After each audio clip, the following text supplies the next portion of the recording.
But again, we have those invitations where I was like, no, like if I don't do it for this, I can't do it for anything else either. Like I can't keep coaching Mhm. my clients and saying I believe this if, oh, now that my daughter's sick, that goes out the window because this is really serious. So I have to like, forget that. It's like, so it was an opportunity to really practice that, like being with uncertainty. I want to be clear. Yes, we went to doctors, we did all those things, but there was still so much uncertainty.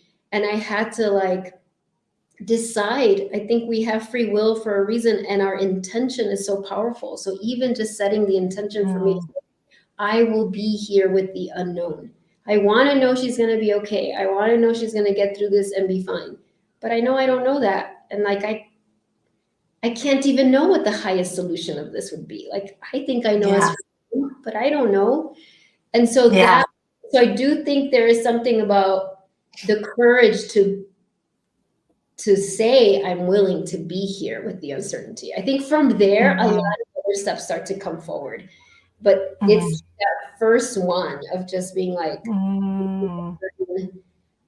I'm teach me, show me. And again, for me, it's often Mother Mary. It's also Kuan Yin, Isis, so many that I'm like, oh my gosh, mentor me, show me how to do this. Yeah. I love that.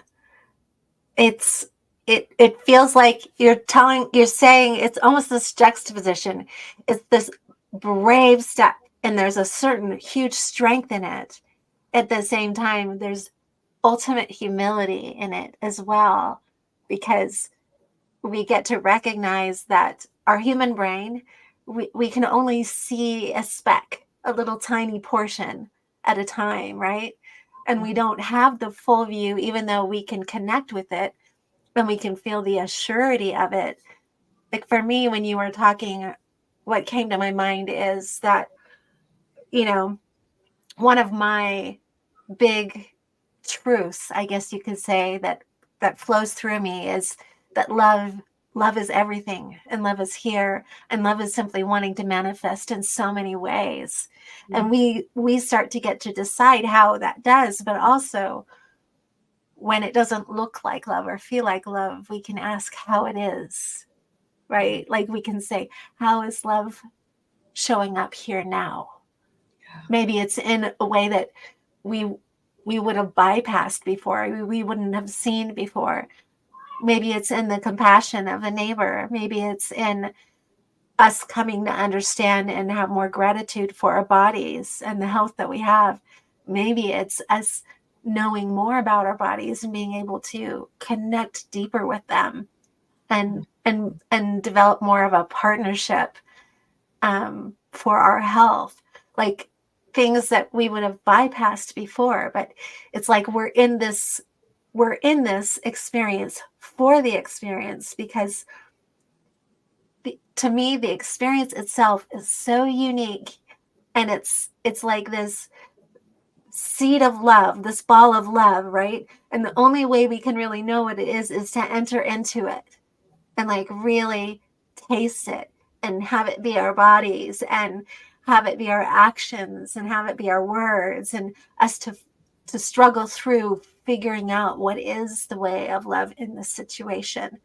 I think that's, I mean, what a glorious thing, right? To be able, if we can see it in those eyes, right? It's like, wow, how powerful. Like, Yeah. I really didn't know this before, but now, oh, look at what I get to know Yeah. now. Yeah. I love all that. That question of like, how is love here, right? How is Yeah. in whatever situation, especially those situations that feel ugly or tragic or and and I think what's interesting, I think often what happens is in retrospect we can see that, right? Often people will talk about, well, but I think we're being called to not have to wait till the future when we're on the other side and then we look back and we're like, oh my gosh, yeah, I learned so many things, but actually in it, while we're in it, and that includes being with our resistance to it, right?